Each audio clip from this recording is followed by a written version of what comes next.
Hello students, मैं अमित कुमार फिर स्वागत करता हूं आप सभी का अपने यूट्यूब चैनल पर। आशा करता हूं आप सभी स्वस्थ होंगे, बहुत ही अच्छे से आप लोगों की तैयारी चल रही होगी। आज की इस वीडियो में हम अपने टॉपिक नरेशंस को आगे बढ़ाने वाले हैं। अपने टॉपिक की बात करें तो अपने चल रहे थे कि आरएस के वाक्य का टेंस परिवर्तन कैसे किया जाता है, और अगर अपने टेंस बदलने की बात करें तो उसमें भी अपन ने रूल नंबर 1 से लेकर रूल नंबर 9 तक है वो अपन ने कंप्लीट कर लिए हैं। अगर डायरेक्ट आप यहाँ पे आ गए कोई दिक्कत नहीं है, आपको पहले वो क्लास देखनी चाहिए। बात यहाँ पे भी बताने वाला हूँ, लेकिन पहले आपको वो क्लास देखनी चाहिए, तभी आपको समझ में आने वाला है। फिर भी कोई दिक्कत नहीं है, अगर यहाँ पे आ गए होंगे तो यहाँ पर भी आपको थोड़ा बहुत मैं समझा दूंगा कि क्या किया जाता है। तो अपने इस आज की टॉपिक की बात करें तो आज अपन पढ़ने वाले हैं कि अगर आरएस के वाक्य में कोई फ्यूचर टेंस आ जाए। फ्यूचर टेंस का मतलब फ्यूचर इंडिफिनिट हो सकता है, फ्यूचर कॉन्टिन्यूस हो सकता है, फ्यूचर परफेक्ट हो सकता है, फ्यूचर परफेक्ट कॉन्टिन्यूस टेंस हो सकता है। अगर इनमें से कोई एक आ जाए आरएस के वाक्य में तो उसका टेंस परिवर्तन कैसे किया जाएगा। तो अपने इस टॉपिक को शुरू करें, इससे पहले आप लोगों से एक बात कहना चाहेंगे। अगर आप हमारे चैनल पे आए हो, हमारे वीडियोस देख रहे हो, वीडियोस पसंद आ रहे हैं, हमारे चैनल को सब्सक्राइब कीजिए, वीडियो को लाइक कीजिए, शेयर कीजिए, साथ ही आप बेल आइकन को भी ऑन रखिए ताकि मेरे वीडियोस की नोटिफिकेशन सबसे पहले आप लोगों के पास पहुंचे। अब ज्यादा समय नहीं लेते, शुरू करते हैं आज का टॉपिक। और जो टॉपिक चल रहा है वो चल रहा है हमारा नरेशंस। अब नरेशंस की बात करें तो नरेशंस में क्या होता है, कितने प्रकार के होते हैं, वो सारी बातें अपने पीछे कर लिए, डिटेल से बात की है अपने नरेशंस के बारे में। लेकिन बात यहाँ पे भी मैं आप लोगों को बताने वाला हूँ कि नरेशंस में करते क्या है। तो नरेशंस की मैंने जो सबसे पहले बात बताई थी आप लोगों को कि नरेशंस के दो भाग होते हैं। ये दो भाग कौन कौन से होते हैं भाई? ये होते हैं डायरेक्ट और इनडायरेक्ट। ये सारी बातें मैंने आप लोगों को अपनी पीछे की क्लास में बता दी भाई। क्या होते हैं नरेशंस में? दो भाग कौन कौन से होते हैं? डायरेक्ट और इनडायरेक्ट। अब अपन करते क्या है नरेशंस में? नरेशंस में अपन करते हैं कि डायरेक्ट से इनडायरेक्ट बनाते हैं, और जब डायरेक्ट से इनडायरेक्ट बनाते हैं तो कुछ नियमों की पालना करते हैं, कुछ रूल्स है वो लागू होते हैं इनमें। तो अपने रूल्स वो कंप्लीट हो चुके हैं। अपना जो लास्ट जो रूल है अपने पास, क्या? आरएस के वाक्य का टेंस परिवर्तन करने का, वो चल रहा है। इसमें भी अपन ने रूल नंबर 1 से लेकर 9 तक कंप्लीट कर लिए हैं। आज अपन शुरू करने वाले हैं रूल नंबर 10। रूल नंबर 10 शुरू करें इससे पहले जो कि मैं हमेशा एक नोट लिखवाता हूं आप लोगों को, वो ये है कि जब आरवी, आरवी का मतलब मैं हमेशा बताता आ रहा हूं आप लोगों को, रिपोर्टिंग वर्ब पास्ट टेंस में हो, पास्ट टेंस में हो, तब ही आरएस, आरएस का मतलब रिपोर्टेड स्पीच, ये मैंने अपनी हर क्लास में बताया भाई आप लोगों को। रिपोर्टेड स्पीच का के रिपोर्टेड स्पीच के वाक्य का टेंस परिवर्तन होता है। ये बात तो मैंने अपने हर क्लास में आप लोगों को समझाई है कि आरवी अगर पास्ट में है तो ये आपको आरएस के वाक्य का टेंस परिवर्तन करना है। किस कंडीशन पे नहीं करना है वो आप मेरी देखना, रिपोर्टिंग वर्ब को कैसे बदला जाता है उस क्लास में। अब बात करते हैं रूल नंबर 10 की। जो रूल नंबर 10 है इसकी बात करें तो मैंने बता दिया कि क्या शुरू करने वाले हैं। तो अपन शुरू करेंगे अपने प्रत्येक टेंस के अनुसार, यानी फ्यूचर टेंस के 4 प्रकार बताए मैंने, तो उन चारों के अनुसार अपन करेंगे भाई।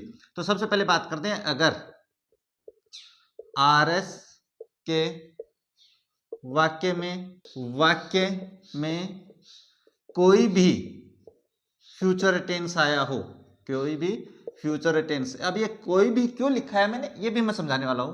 कोई भी फ्यूचर टेंस आया हो तो उसे, यानी तो विल और सेल को ही चेंज करेंगे।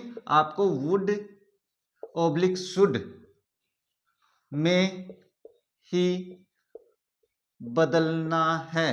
यानी करने का मतलब ये कोई भी क्यों लिखा फ्यूचर टेंस, ये एक साथ ही बता दिया मैंने आप लोगों को, चाहे फ्यूचर इंडिफिनिट हो, चाहे फ्यूचर कॉन्टिन्यूस हो, चाहे फ्यूचर परफेक्ट हो, चाहे फ्यूचर परफेक्ट कॉन्टिन्यूस टेंस हो।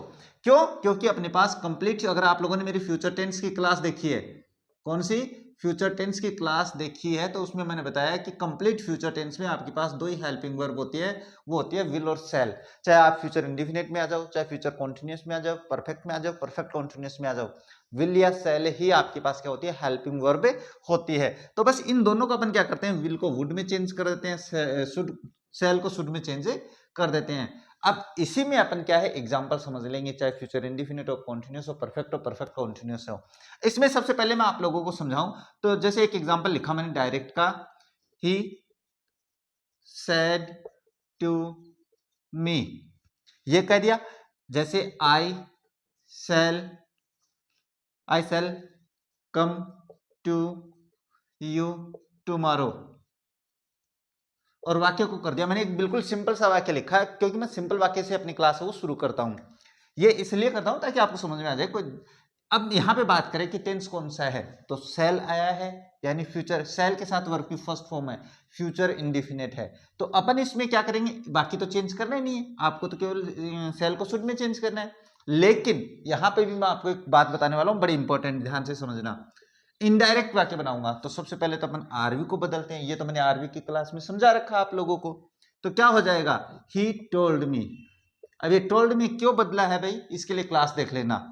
अब कंजक्शन की बात करें तो कोमास को हटा के अपन जब कंजक्शन लगाते हैं तो यहाँ पे लगाएंगे दैट, इसकी अलग से क्लास अपलोड कर रखी है मैंने, वो देखनी है। अब बात करते हैं कंजक्शन के बाद में आपको हमेशा सब्जेक्ट लिखना है आरएस के वाक्य का। तो आरएस के वाक्य का सब्जेक्ट क्या है, आई है फर्स्ट पर्सन, आरवी के सब्जेक्ट के अनुसार बदलेंगे। सब्जेक्ट है ही, तो अपन यहाँ पे लिख देते हैं ही। अब बात करते हैं, ये सेल आया है, अब इस सेल आई के साथ क्या है, सेल है, और मैंने कहा है सेल को शुड में चेंज कर देना है। लेकिन यहाँ पे क्या है, मैंने आई को ही बना दिया है, और ही के अनुसार अपन क्या लिखेंगे, विल लिखेंगे। तो विल के अनुसार अपन यहाँ पे क्या करेंगे, वुड का प्रयोग करेंगे। ये कोई गलत नहीं करने वाला है। यहाँ पे अगर आप शुड कर दोगे तो कोई दिक्कत नहीं है, लेकिन आपका अगर ऑप्शन ऐसा आ जाए जिसमें शुड और वुड दोनों दे रखे हैं, तो फिर आपको यही ऑप्शन सही करना है। क्यों, क्योंकि आई को अपन ने, यहाँ पे आई था, आई के साथ सेल कर दिया, लेकिन आई को अपन ने किस में चेंज कर दिया, ही में। अगर यहाँ पे ही होता तो वुड होता कि नहीं होता वहां पे। अब देखो मैं ये सेल का शुड भी बना के दिखाऊंगा, विल का सेल भी बना के दिखाऊंगा। अब ये देखो विल का मैं शुड भी बना के दिखाऊंगा, वो देखना अभी आप लोग। तो क्या हो जाएगा, ही वुड, और बाकी ऐसा कैसा जाएगा, टू आ जाएगा। लेकिन प्रोनाउंस को अपन बदलते हैं, तो यू कौन सा पर्सन, सेकंड पर्सन आरवी के ऑब्जेक्ट के अनुसार।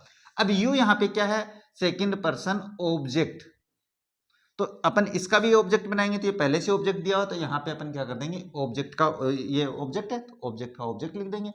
टुमारो को अपन नेक्स्ट प्लस टाइम में कर देंगे, तो नेक्स्ट डे, टुमारो यानी आने वाला कल, और नेक्स्ट डे का मतलब ही आने वाला कल। तो ये तो होगा फ्यूचर इंडेफिनिट का सिंपल वाक्य। अब देखो एक और बनाते हैं इसमें बनाए तो जैसे he said to me you will not attend the party. अब इसमें देखो मैं वही बात बताने वाला हूं आप लोगों को कि यहाँ पे मैंने सेल का वुड किया था, यहाँ पे विल का देखो शुड करने वाला हूं। अब इसको बनाएंगे तो करेंगे ही टोल्ड मी दैट। ये तो आपको क्लास देखनी पड़ेगी भाई, तभी समझ में आने वाला, टोल्ड और दैट। इसकी बात करते हैं, कौन सा पर्सन, सेकंड पर्सन, आरवी के सब ऑब्जेक्ट के अनुसार। अब यहाँ पे यू क्या है, सब्जेक्ट है, तो इसका भी क्या बनाएंगे, सब्जेक्ट बनाएंगे। तो इसको यहाँ पे लेके आऊंगा तो हो जाएगा आई। अब आई के अनुसार ये आपको तो मैंने बता दिया कि विल का वुड करेंगे, लेकिन मैंने जब इसको आई बना दिया है तो आई के साथ तो सेल आता है, तो सेल के अनुसार अपन यहाँ पे क्या करेंगे, शुड का प्रयोग करेंगे। तो ये मैंने कहा था ना कि विल का शुड भी बना के दिखाऊंगा, तो ये दिखा दिया मैंने यहाँ पे दूसरे एग्जाम्पल में, नॉट अटेंड द पार्टी, और वाक्य हो जाएगा आपका कंप्लीट। तो ये दोनों एग्जाम्पल आप लोगों के लिए बड़े इंपॉर्टेंट बन जाते हैं इस मैटर में, हेल्पिंग वर्ब के मैटर में। तो ये तो हो गया आपके पास फ्यूचर इंडेफिनिट। अब बात करते हैं देखो आगे वाला, या जो इंटरोगेटिव वाक्य है उसके बारे में। देखो आगे एक और एग्जांपल समझाता हूं मैं आप लोगों को, इंटरोगेटिव वाक्य समझाता हूं, उसमें भी समस्या आने वाली होती है आप लोगों को। जैसे Ram said to me will you join us, और इंटरोगेटिव मार्क लगा के वाक्य कर देते हैं कंप्लीट। अब सबसे पहले बात करें तो सैड टू को बदला जाता है, सैड टू को बदलेंगे तो अभी तो मैंने दैट में अभी तो मैंने टोल्ड में बदला था, लेकिन अब आपको क्या करना है कोई पास, तो अपन इसको किस में चेंज करेंगे, इसको चेंज करेंगे आस्कट में। अब इसको तो अपन ने आस्कट में चेंज कर दिया। अब आप कहोगे सर अभी तो थोड़ी देर पहले टोल्ड में चेंज किया था, अभी आस्कट में, तो इसीलिए कह रहा हूं आपको आरवी को बदलने की क्लास है वो देखनी जरूरी है। अब इसमें मैं यहाँ पे मैं लिख देता हूं, कंजक्शन इफ लगाएंगे।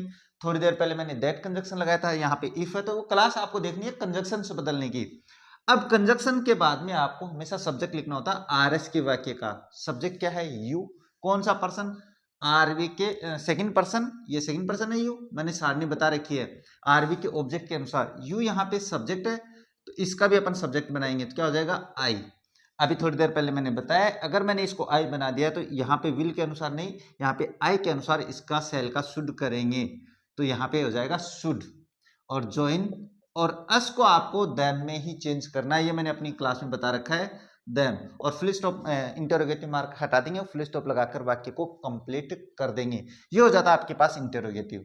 तो ये तो हो गया फ्यूचर इंडेफिनिट। अब बात करते हैं फ्यूचर कॉन्टिन्यूअस में कैसे। तो फ्यूचर कॉन्टिन्यूअस में कुछ नहीं करना है, बस यहाँ पे बी लग जाएगी, हेल्पिंग वर्ब यही रहनी है। तो जैसे एक वाक्य लिखता हूं, mummy said to daughter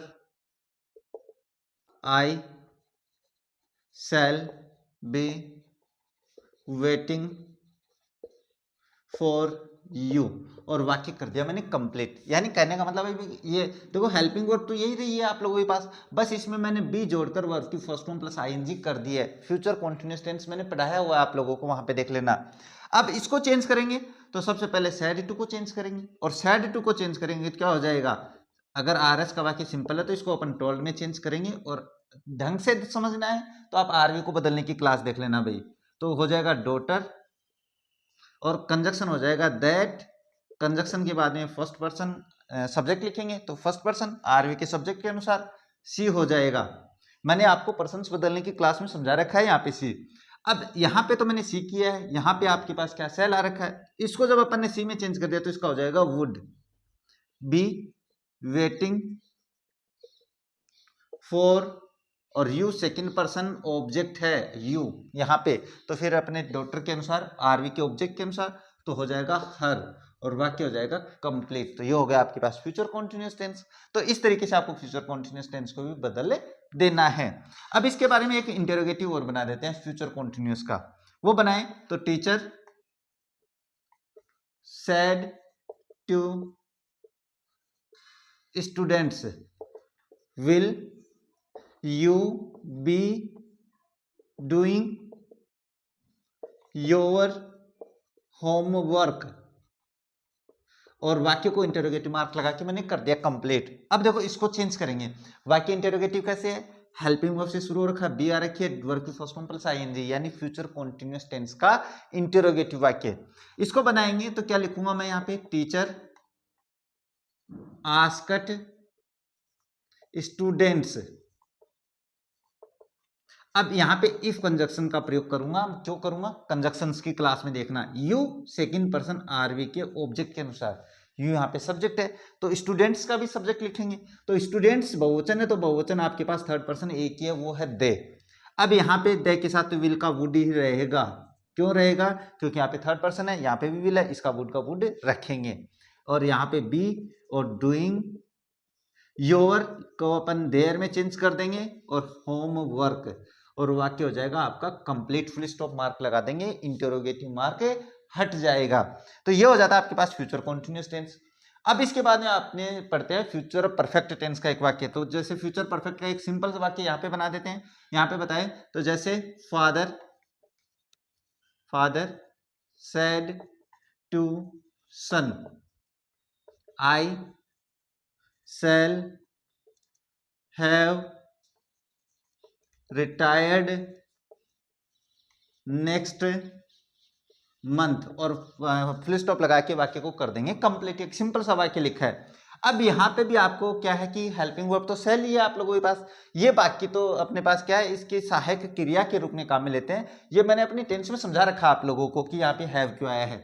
indirect बनाएंगे तो सैड टू को टोल्ड में चेंज कर देना है, तो क्या हो जाएगा, father told son that he would have retired next month, और वाक्य हो जाएगा आपका कंप्लीट। अब यहाँ पे वुड क्यों आया है, यहाँ पे ये मैंने सारी बातें आप लोगों को पहले समझा दी है। तो इस तरीके से आपका फ्यूचर परफेक्ट टेंस भी कंप्लीट हो जाता है। अब फ्यूचर परफेक्ट का एक इंटरोगेटिव वाक्य और बनाते हैं आप लोगों के लिए, उसमें आपको और समझ में आ जाएगा। इंटरोगेटिव वाक्य और बना लेते हैं, उसमें बनाए तो क्या लिखेंगे, जैसे आई सेड टू हिम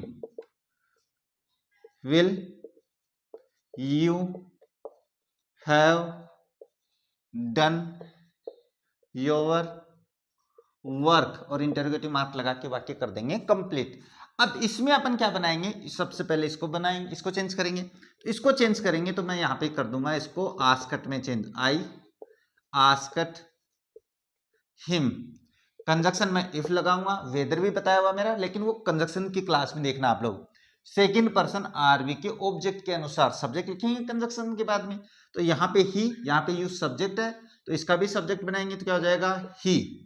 अब ये ही है, यू के अनुसार भी विल है, ही के साथ भी अपन विल का प्रयोग करते हैं तो इसका वुड हो जाएगा भाई। यहाँ पे ही का क्या हो जाएगा, वुड का वुड रहेगा।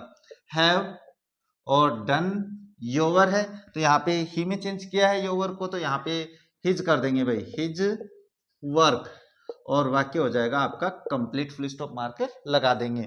ये हो जाता है फ्यूचर परफेक्ट का इंटेरोगेटिव वाक्य। अब एक वाक्य और बनाएंगे, वो बनाएंगे अपने पास फ्यूचर परफेक्ट कॉन्टिन्यूअस टेंस का। क्यों, क्योंकि मैंने अलग अलग नहीं इसलिए नहीं बताया क्योंकि हेल्पिंग वर्ब तो एक ही चेंज करनी होती है इसमें। तो इसमें अपने केवल एक वाक्य और बनाएंगे, वो बनाएंगे फ्यूचर परफेक्ट कॉन्टिन्यूअस टेंस का। वो क्या है, जैसे he said to me, he will have been cleaning room since morning, और फुल स्टॉप लगा के वाक्य कर देते हैं कंप्लीट। अब इस वाक्य में आपको फ्यूचर परफेक्ट कॉन्टिन्यूअस टेंस का कैसे, विल हैव बीन दिया हुआ है, तो फ्यूचर परफेक्ट कॉन्टिन्यूअस टेंस में मैंने आप लोगों को समझा रखा है, वो देख लेना आप लोग। अब इसको चेंज करेंगे तो इसका बनाएंगे तो क्या हो जाएगा, सेड टू को आपको टोल्ड में चेंज कर देना है, तो he told me, that conjunction लगाएंगे, ही थर्ड पर्सन नो चेंज रहेगा, विल को आपको वुड में चेंज कर देना है, हैव बीन ऐसा कैसा रहेगा, और क्लीनिंग भी ऐसा कैसा रहेगा, और रूम भी ऐसा कैसा रहेगा, और वाक्य हो जाएगा आपका कंप्लीट। यानी इसमें कुछ नहीं बदला है, मैंने केवल एक हेल्पिंग वर्ब बदली है, और फुल स्टॉप लगा के वाक्य कर देंगे कंप्लीट। इस तरीके से आपका ये फ्यूचर परफेक्ट कॉन्टिन्यूअस टेंस का भी मैंने एग्जांपल आप लोगों को समझा दिया है।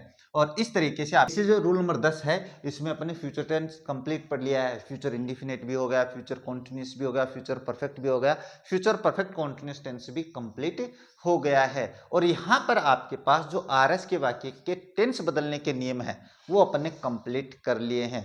मिलते हैं आप लोगों से आगे एक अपने नई क्लास में। आरएस के वाक्य में अगर कोई स्पेशल सेंटेंस आया हो उसको कैसे बदलते हैं उस क्लास को लेकर, तब तक देखते रहिए हमारा चैनल। जय हिंद, जय भारत।